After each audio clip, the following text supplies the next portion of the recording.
Today on Sunrise, St. John's residents speak out after finding out their community center could be on the chopping block. Plus, why Tigard city leaders are pushing for a new police and public works building. Your news starts now.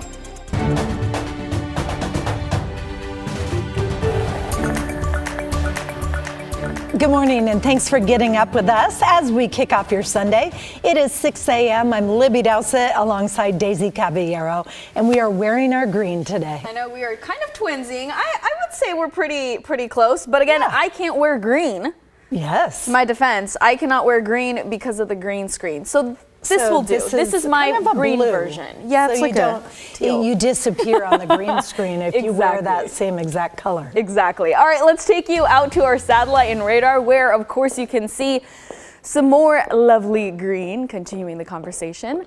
We're expecting to still see a little bit more of that lovely rain that we know and love here in the Pacific Northwest, alongside some heavy snow in those higher elevations. Although yesterday it was a bit more rainier than it is this morning. Looking at our rain totals, just really a few traces. Troutdale kind of taking the cake for the time being on the location with the most amount of rain so far.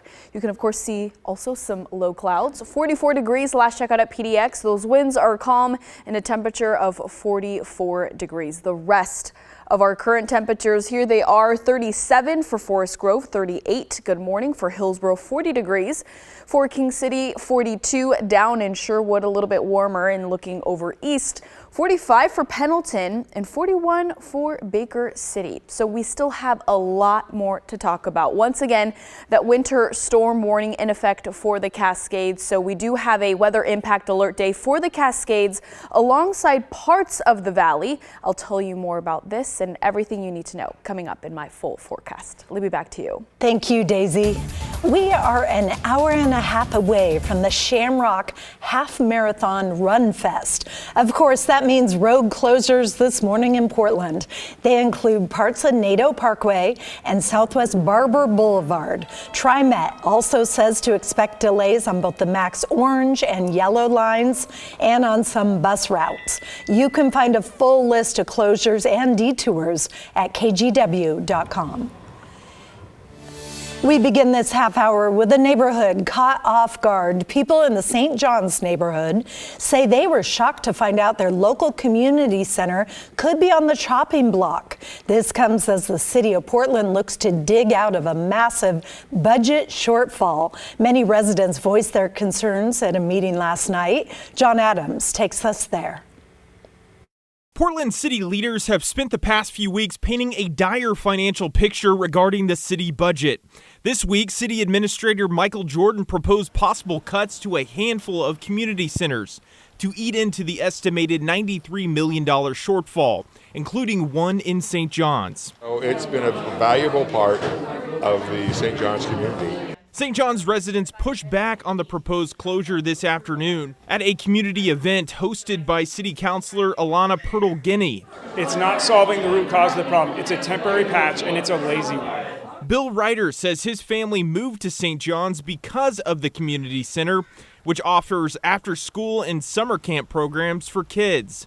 Ryder believes losing the center would be devastating to the community. Businesses that just opened would close down. We barely recovered from COVID, and there are new businesses moving into that area. Vacant homes have been filled with new families. Those all go away. Purtle-Guinea told us there's still a long way to go before the new budget is finalized, but says it's critical to hear input from the community in this process. I know that cut looked like a problem to me, but to have 75-80% of the people in a room raise their hands saying that's why they're here today, that is hugely impactful. Mayor Keith Wilson will present a proposed budget in May, with council set to adopt a finalized budget in June. Residents here continue to hope their center doesn't get shuttered as the city budget gets slashed. That's just a reality, sad reality, but there we are.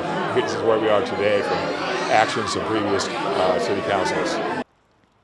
And that was John Adams reporting city councilors will hold listening sessions across Portland in March and April to gather feedback on budget cuts. The next session in District 2 will be April 3rd. Portland police are looking for the driver responsible for a hit-and-run crash near the Crystal Ballroom. Friday night, police responded to the scene at West Burnside and Southwest 13th. The driver took off from the scene. One victim was taken to the hospital with serious injuries. Portland police have teamed up with other agencies to conduct traffic enforcement missions through St. Patrick's Day tomorrow. Officers usually see an increase in impaired driving during holiday weekends like this one.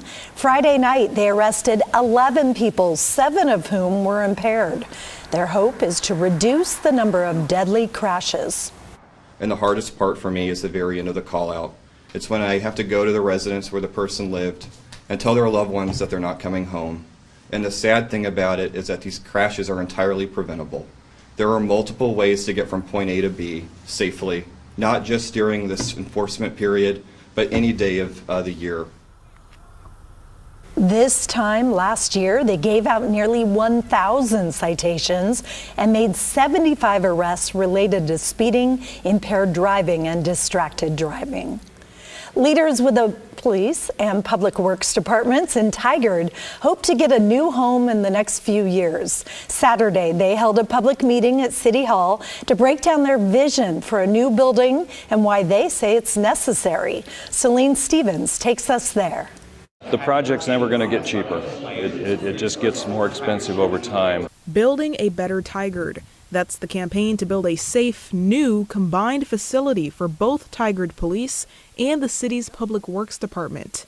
They say the current facilities are too small and decades outdated, and say there are 9 work sites among police and public works spread out across the city, used for storage and additional office space. So for evidence storage, we have to store a lot of that off-site in places that, property that isn't owned by the city, so we have to pay rental.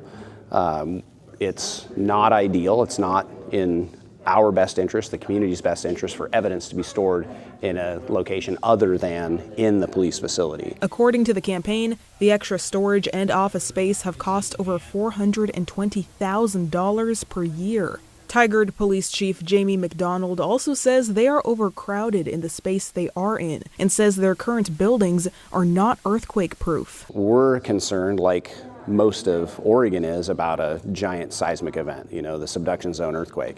And we're concerned that our facilities wouldn't survive a massive earthquake like that. The city purchased an undeveloped 9.5-acre property last year where the new building would be built if it makes it on the ballot in May 2026 and if voters vote yes. For Public Works, our primary need tends to be the yard space. We have a lot of large vehicles, a lot of vehicles that we use to maintain the systems out there, and we've been short on space for about 10 years. As for the price tag and who pays for this if it's passed, we already did a community survey and talked about $150 million for the cost of the project, and that's an estimate at this point. So it actually would be a bond, and so it would be additional tax on a property tax bill. And right now the estimate is it would cost about an extra $100-ish. Celine Stevens, KGW News. And that extra $100 or so is per year on property owners. If the council refers it to the voters next year, voters will be able to weigh in May of 2026. The KGW Great Food Drive is going on strong. So far, we've collected enough donations to provide about 500,000 meals for our community. It's easy to give. Just go to kgw.com/food drive to give online. If you'd like to give the old-fashioned way, you can donate food at today's Timbers game. We will be at Gate F accepting donations before the match. We want to thank local Toyota dealers, Pacific Office Automation, Rivermark Community Credit Union, and Safeway for supporting this year's food drive.